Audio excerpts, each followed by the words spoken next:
El hombre que comía fantasmas. Todos los días comenzaban en la sala de reuniones, pintada de pared a pared con una paleta de colores pasteles envejecidos y un gris oscuro como de hospital. En el centro de nuestra pequeña habitación, una mesa de forma ovalada dominaba el espacio con cada asiento ocupado por una enfermera cansada. Desde una de las ventanas, un haz de luz matutina a menudo se deslizaba obstinadamente entre las persianas. Es en esta sala monótona donde discutimos cosas como la cantidad de pacientes actuales y si aumentar o disminuir sus medicamentos. En un entorno de trabajo propenso a cambiar todos los días, tales reuniones eran vitales para mantener el ritmo de la instalación. Mientras tomaba un sorbo de mi café matutino y resbalaba el amargo calor por mi garganta, no pude evitar mirar el rostro más nuevo de nuestro personal. Un joven con un corte de pelo corto y afilado y un rostro pétreo y serio. Alec Burns. Una molestia. En ninguna de las tantas reuniones que tuvimos, él nunca pudo quedarse callado, sentarse y escuchar mientras resolvíamos los conflictos diarios. No, tenía que intervenir en cada momento que podía, deteniendo todo para interrumpir con «No estoy de acuerdo. Bueno, de donde vengo hacemos las cosas diferente». Ciertamente una molestia. Cada clínica tenía al menos uno de este tipo, recién salidos de la universidad, hambrientos por experimentar el mundo al que pronto se unirían. Cariñosamente nos referimos a ellos como cerebritos, aquellos que creen que no son capaces de hacer nada mal, virtuosos instantáneos cuando entran al campo de trabajo. Estas personas eran bastante fáciles de detectar. Posturas tensas y soberbias, asintiendo con impaciencia mientras les hablas, como si ya supieran lo que estás a punto de decir y que simplemente parloteas y piensas demasiado lento para ellos. ¿Y tú? Solo tú eres el que está haciendo las cosas mal.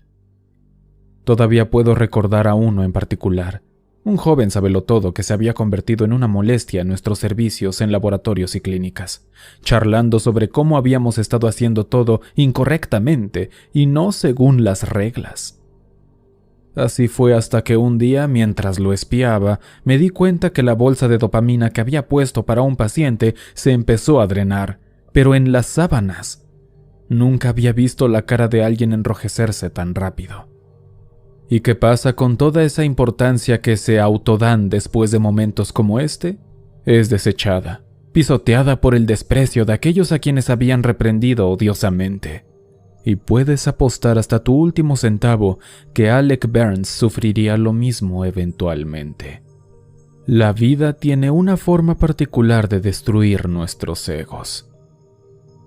Una vez que la reunión terminó y la enfermera a cargo asignó a nuestros pacientes sus dosis para los días venideros, me dispuse a completar mis tareas diarias. Dentro de los límites de nuestra unidad de 25 camas, nuestros pacientes consistían principalmente en aquellos que se recuperaban de una lesión, ya sea accidental o intencionalmente infligida. El intento de suicidio era un asunto frecuente aquí, y la mayoría de esos pacientes eran más peligrosos para ellos mismos que para los demás. Dicho esto, siempre estaban aquellos de los que teníamos que tener cuidado. En mis años como enfermero psiquiátrico, me habían pateado, mordido, golpeado y durante la mayor parte del día amenazado verbalmente. Aún así, nunca dejé que mi ánimo se viniera abajo, sin importar cuánta saliva o maldiciones se me lanzaran. Al contrario de cómo las redes sociales o los horrores cinematográficos pueden representarlos, los pabellones psiquiátricos no son lugares retorcidos llenos de locos. Son lugares de curación, de alivio, un refugio para los físicamente vivos pero atormentados internamente. Sí, algunos pateaban y chillaban en los pasillos hasta que se les partía la garganta, pero muchos otros contenían un dolor mucho más silencioso e invisible. Por eso estaba yo allí, para ayudar a aliviar los fríos terrores de sus mentes. Y por eso, nuestro recién llegado, Roland Bull, se convertiría en mi próximo gran proyecto. Estaba lloviendo la noche que lo trajeron. lo vi rondando en una camilla, con rostro frío, húmedo y goteando. Sus ojos parpadearon con una conciencia transitoria, tal vez apenas captando las formas y sonidos a su alrededor. Por un momento nos miramos fijamente mientras lo llevaban a la unidad de cuidados intensivos. 10 sujetapapeles, 8 canicas y 5 clavos. Esos fueron los objetos que se sacaron del estómago del señor Bull. Le diagnosticaron pica, un trastorno poco común en el que se siente la necesidad de ingerir objetos no comestibles, aunque un caso de esta gravedad era especialmente raro. Abarcando ese hecho, también le habían diagnosticado un trastorno depresivo, ansiedad severa y estrés postraumático. A pesar de mi historial en el campo psiquiátrico, no pude evitar sentirme lamentablemente mal preparado para él. Si tan solo hubiera tenido la más mínima pista. Me detuve en la puerta del señor Bull, revisé mis notas una vez más y entré con cuidado. La habitación recordaba a un dormitorio universitario con una sola ventana que brindaba una vista maravillosa al estacionamiento. El señor Bull estaba despierto y encorvado sobre su mesa. Un montón de cabello suelto, salvaje y fibroso cubría su rostro. Tenía las piernas cruzadas a la altura de los tobillos y le habían quitado los 2 cordones de los zapatos. Parecía estar resolviendo vigorosamente un crucigrama con uno de nuestros lápices de hule. Golpeé suavemente la puerta, lo que hizo que se girara hacia mí. «Buenos días, señor Bull», sonreí mientras me presenté. «¿Cómo se encuentra hoy?» De entre la cortina de cabello, una cara delgada me vio, regalándome una mirada vacía que parecía reprimir sus impulsos. Sus ojos, los más abiertos posible, pero no del todo enfocados. Parecía estar en algún punto alrededor de los 40 años. Desde el mentón hasta las mejillas, una serie de cicatrices estaban grabadas en sus rasgos. Posible autolesión, pensé. Continué el saludo. «Mi nombre es Jason. Soy uno de los enfermeros que trabajan aquí para asegurarme de que todo esté bien y que su tiempo con nosotros sea agradable. ¿Hay algo en lo que le pueda ayudar?» Sus ojos cansados me inspeccionaron de arriba a abajo, tratando de leerme, así como yo trataba de leerlo a él. Luego, en su boca se dibujó una pequeña sonrisa, que arrugó las marcas de arañazos en su cara. «Tienes dedos de pianista». «¿Perdón?», pregunté, sorprendido por su declaración. Levantó las manos y flexionó los dedos. «Dedos de pianista. Papá también los tenía.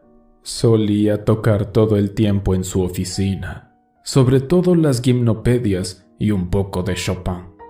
¿Tú tocas algo?». A pesar de su apariencia áspera, su voz tenía una genuina alegría detrás de ella. «No, absolutamente nada». Me reí entre dientes. Mi mamá hizo que una de sus amigas me diera lecciones cuando era más joven, pero desafortunadamente no se me quedó grabado casi nada. Sí, la señora Brown era una ávida maestra de artes, pero ahora yo solo podía recordar el hedor a caldo de pollo que emanaba de su aliento. Como sea, fue un placer conocerlo oficialmente. No dude en avisarme si necesita algo. Haremos todo lo posible para ayudar. Por supuesto, respondió, frotando un dedo a lo largo de su barbilla bordeada de cicatrices. No pasó mucho tiempo antes de que nos diéramos cuenta de la verdadera magnitud en la que el señor Bull necesitaba ser monitoreado. Desde el pabellón donde estaba la televisión, había arrancado el botón de encendido del control remoto, así como los 2 botones de volumen, y se tragó sus pequeños cuerpos de plástico. Desde su baño, había girado la tapa de uno de los dispensadores de jabón y se lo había tragado. Y antes de que pudiéramos captarlo, ya se había tragado el lápiz de plástico flexible que le habíamos dado para sus crucigramas.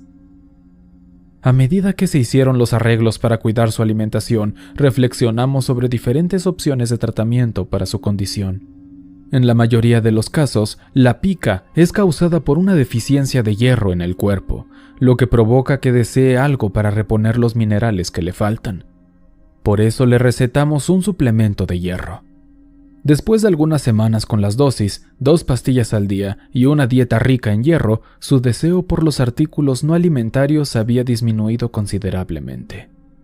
Yo estaba extasiado por el progreso, completamente convencido de que en poco tiempo sus síntomas podrían desaparecer por completo. Desafortunadamente, llegué a descubrir que solo estábamos rascando la superficie de Roland Bull. Los suplementos que tomó lo ayudaron, pero pronto dejó de importar, pues descubriríamos que su brazalete del hospital había desaparecido no tan misteriosamente. Llegué a descubrir que dejó de tomar las tabletas por completo, escondiéndolas debajo de la lengua solo para escupirlas más tarde. Además de eso, había dejado de comer literalmente cualquier cosa que le proporcionáramos. A la noche siguiente, pasé por su habitación para ver cómo estaba una vez más.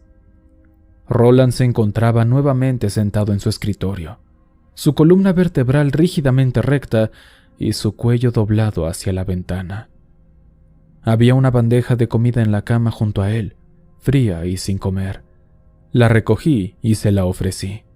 «De verdad debería comer algo, señor Bull. De lo contrario nos pedirán que le proporcionemos un tubo de alimentación.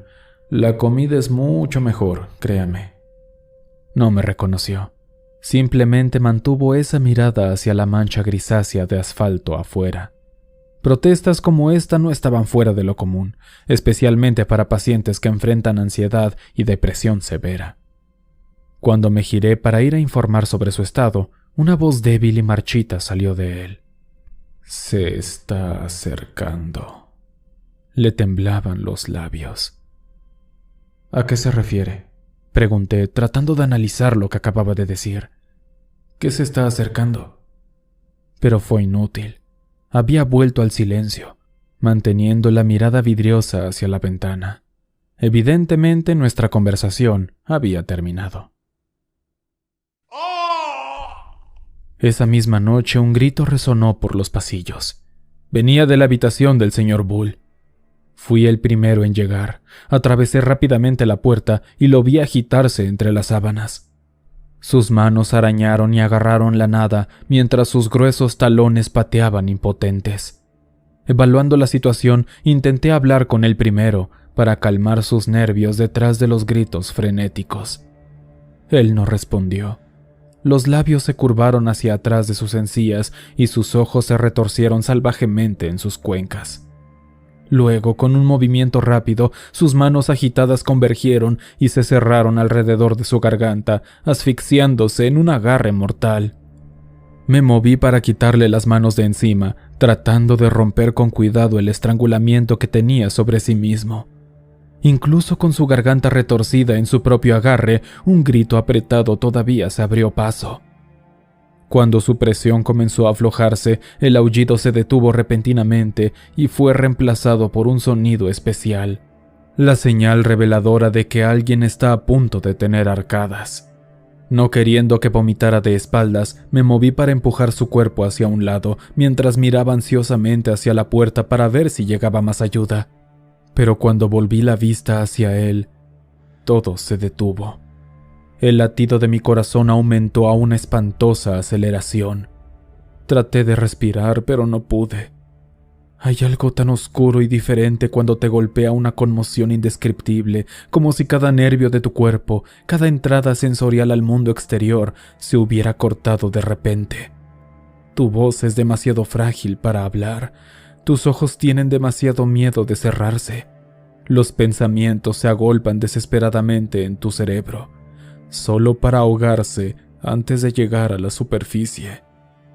Había sucedido tan rápido que apenas pude procesar el contorno fantasmal del rostro de Roland o el repentino nudo deformado en su garganta. Dedos largos y húmedos brillaban dentro de su boca. Salieron desde las profundidades rosadas y oscuras del interior de su cuerpo. Estaban magullados, con colores negruzcos y púrpuras. Hileras de saliva viscosa se estiraron y rompieron entre sus articulaciones retorcidas. Un olor acre, bacteriano, apestaba de sus dedos gangrenados.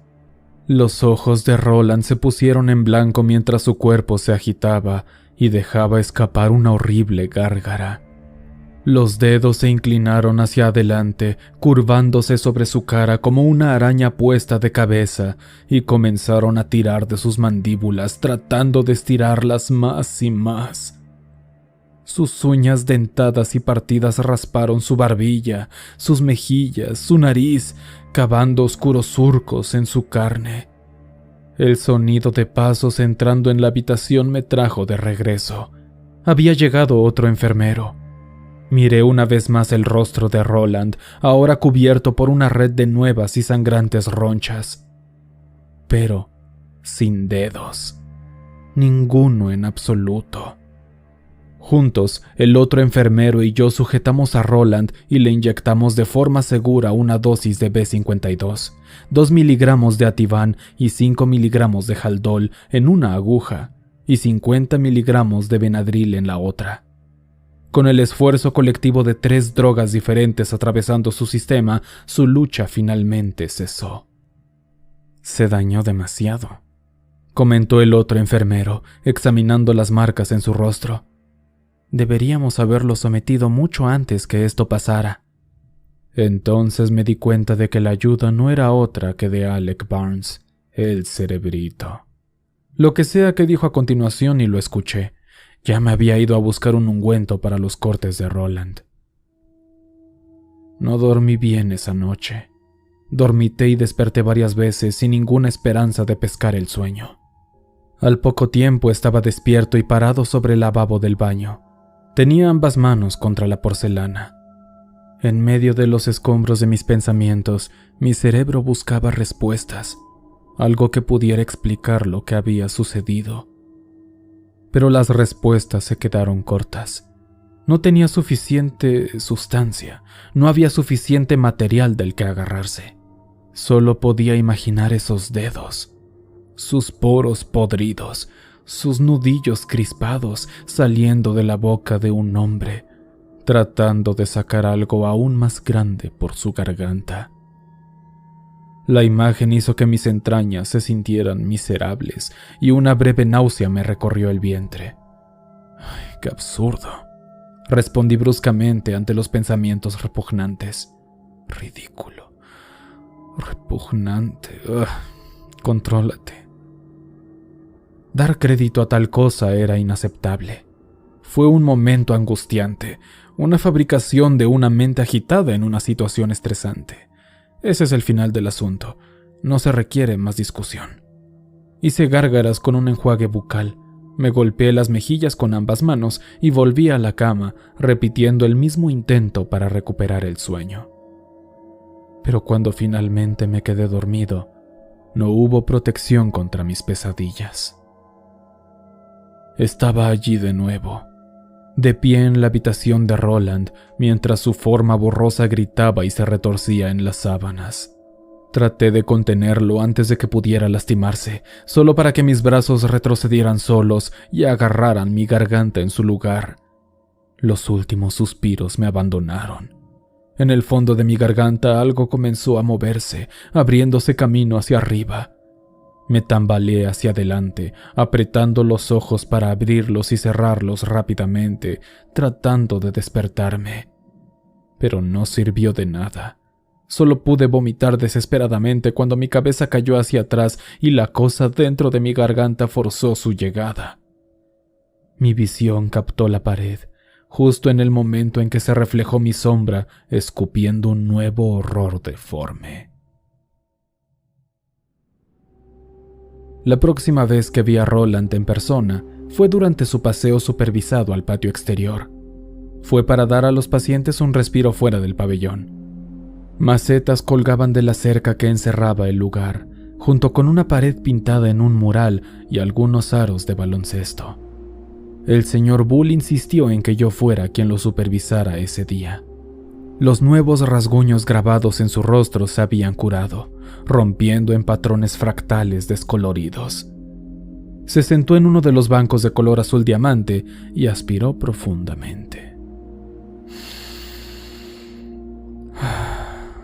La lluvia está en camino, Puedes olerla.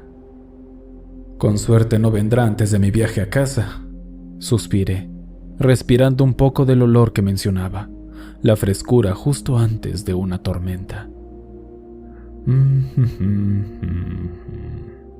Tarareó pasivamente, y después de una breve pausa entre nosotros, apareció la pregunta repentina. ¿Lo viste, no? La pregunta envió un escalofrío por mi columna vertebral, y aunque solo fuera por un momento, se notó en mi rostro. Se dio cuenta de esto. La vivacidad de su voz subió unos decibeles. Sí lo viste, ¿verdad? ¿A qué se refiere?, pregunté, echando mis hombros hacia atrás. Se apoyó en el respaldo termoplástico del banco. Estás asustado de admitirlo, lo entiendo, en serio. Pero ninguno de nosotros tiene tanta suerte como para poder negarlo. Mis ojos vagaron por el patio, buscando con cierta timidez cualquier otra persona alrededor. Estábamos solos.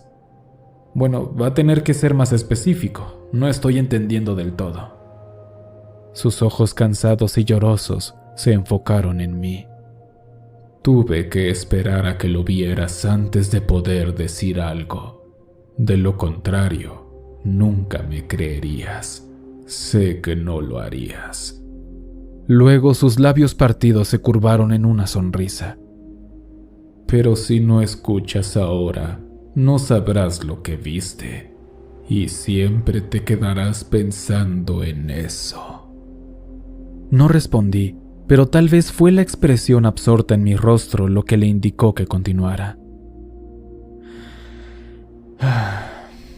Comenzó con hielo, dijo, haciendo una pausa como para reflexionar sobre ese hecho. Me encantó la textura, la sensación de aplastarlo entre mis dientes en pedazos diminutos y crepitantes. Era una de las pocas cosas que podía calmar mi ansiedad, y cuando eso no fue suficiente, me dediqué a masticar pedazos de pintura y chupar monedas durante un buen rato.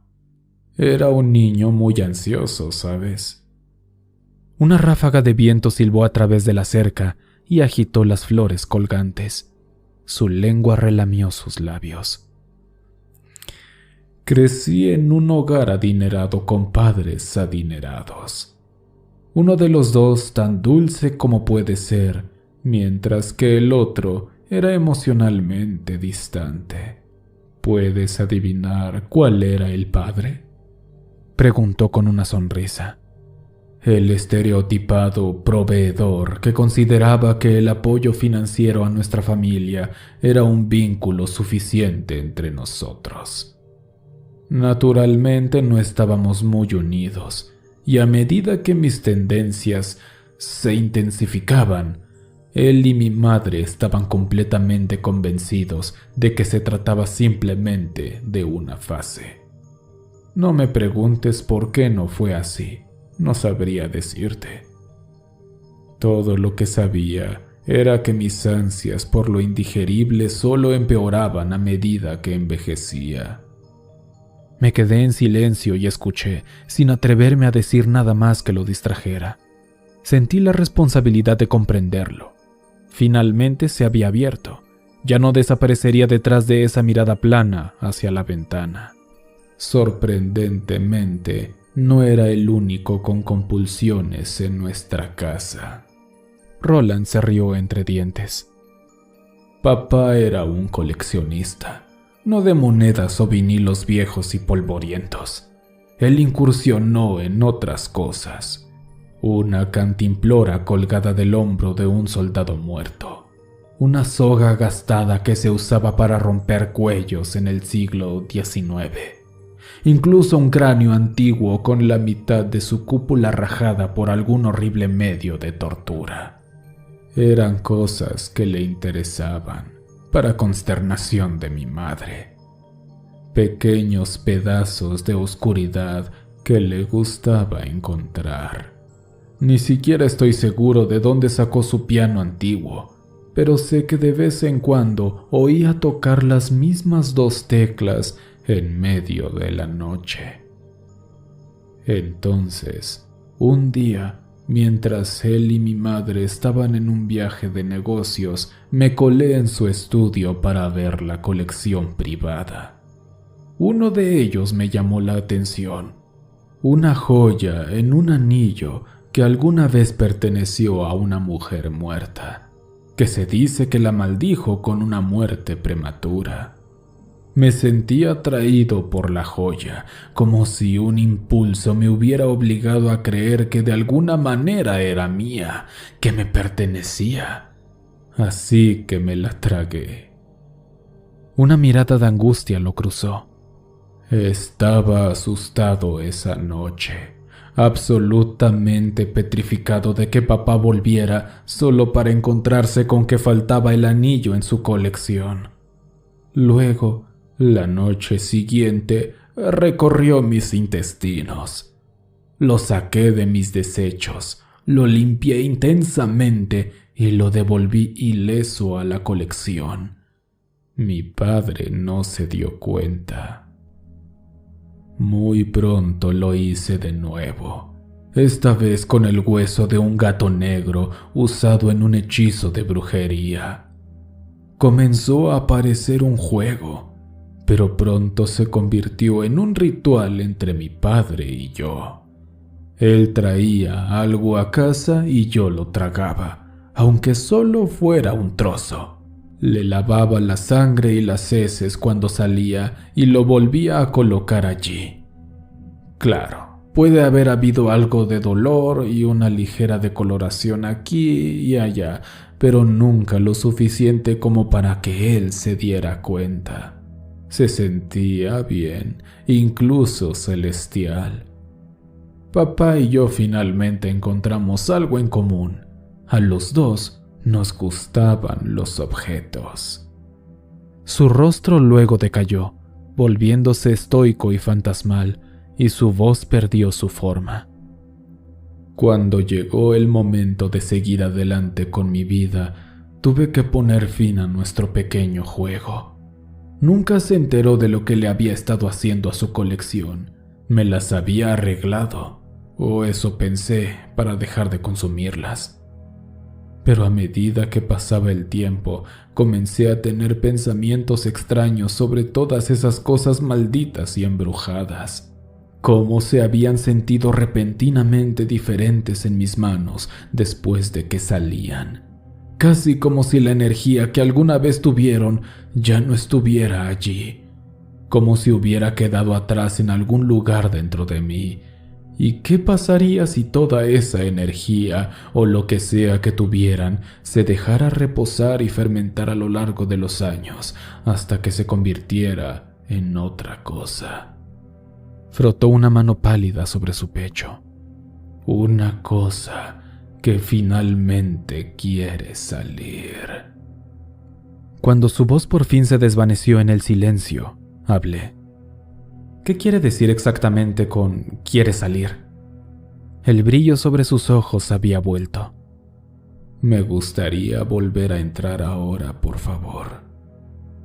Esa fue la última y más larga conversación que jamás hubiéramos tenido juntos, y él terminó de compartir ese día conmigo. Traté de desviar mis pensamientos lejos de esa conversación.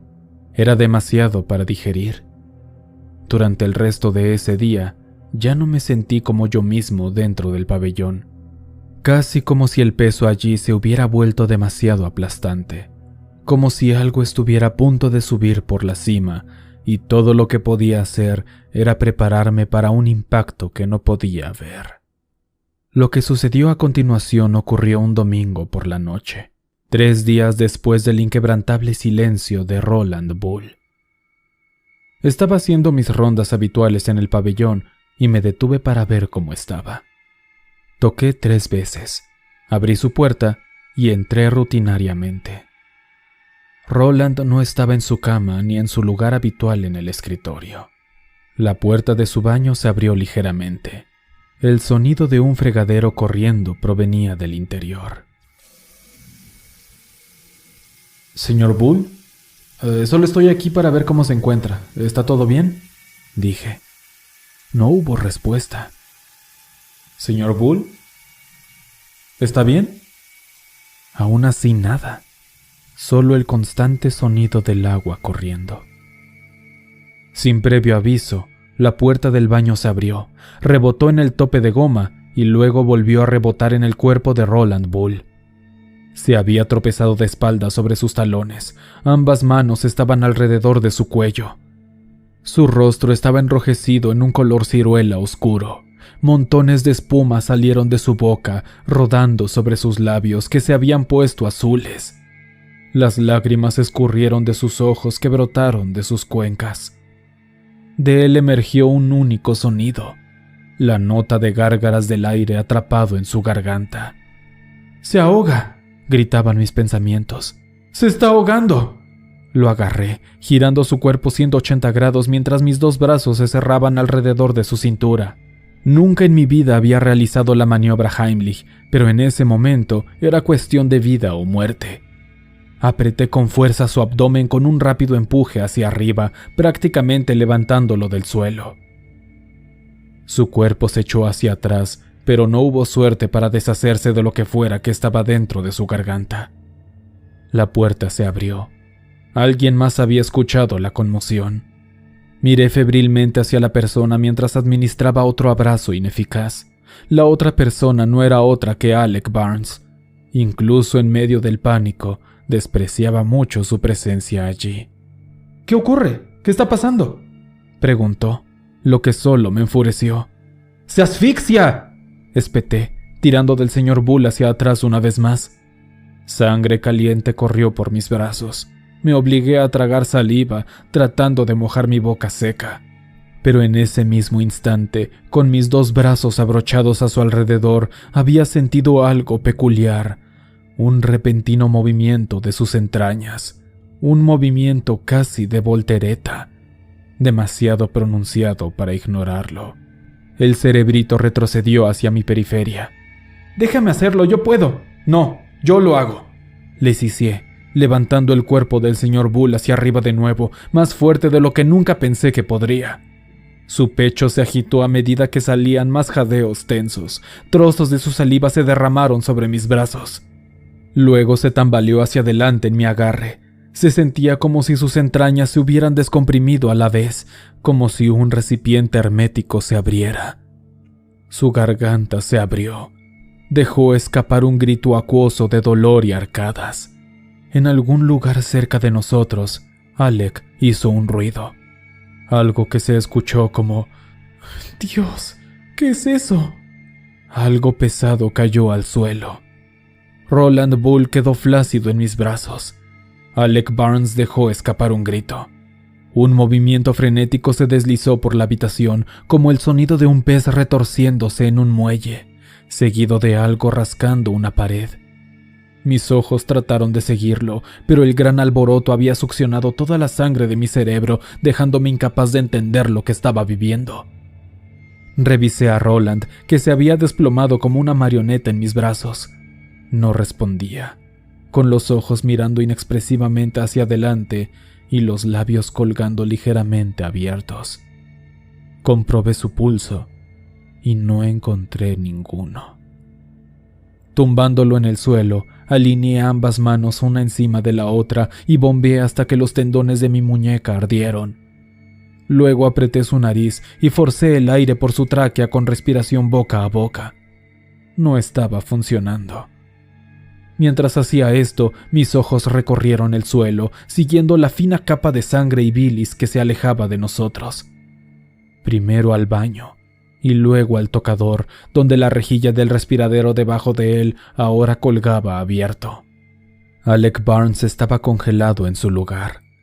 La conmoción que distorsionó su rostro fue casi demasiado vívida para ser real, e incluso cuando llegaron más compañeros, él permaneció allí, afectado por el miedo. Roland Bull fue declarado muerto por nuestro médico forense. El motivo de la muerte: una ruptura de esófago. Se habían perforado las paredes de su garganta junto con una mandíbula dislocada. completamente separada de su cráneo. Todavía no estábamos seguros de qué causó este desastre, ya que no se podía rastrear nada más que las secuelas del tejido arruinado. Los rumores de las posibles causas habían flotado entre el personal, pero no tenían mucho sentido. A decir verdad, no muchos de nosotros sabíamos cómo manejar la pérdida de un paciente que no hubiese estado en fase terminal. En cuanto a lo que sucedió con Alec Barnes, renunció espontáneamente y se fue sin previo aviso.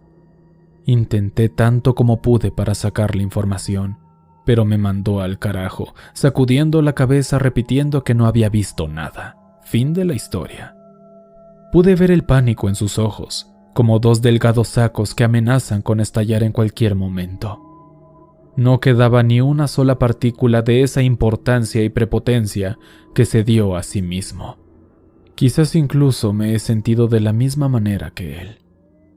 Tal vez vislumbré algo ese día, una forma gris y elegante que se arrastraba a través del conducto de aire abierto, membranoso, como una babosa. Pero debo evitar esos pensamientos, ordenarlos correctamente, diseccionarlos uno por uno. Esa es la única forma en que puedo mantenerme cuerdo. Sin embargo, a pesar de todo esto, la extrañeza en nuestro pabellón ha seguido circulando. Los pacientes han estado diciendo que escuchan algo en las paredes. Incluso algunos miembros de nuestro personal también lo habían informado. Un rasguño rápido e insípido proveniente de los conductos, hasta el punto en que creen que un animal está atrapado allí. Todas las veces que hemos revisado las rejillas de ventilación, no hemos encontrado pruebas de tal afirmación. Yo mismo lo he escuchado de vez en cuando, a veces incluso terriblemente cerca, justo al otro lado de la cubierta del conducto. Pero no he mirado adentro. Ni siquiera me atrevo a imaginar qué podría haber ahí. La fuente de los ruidos. El recién llegado al pabellón.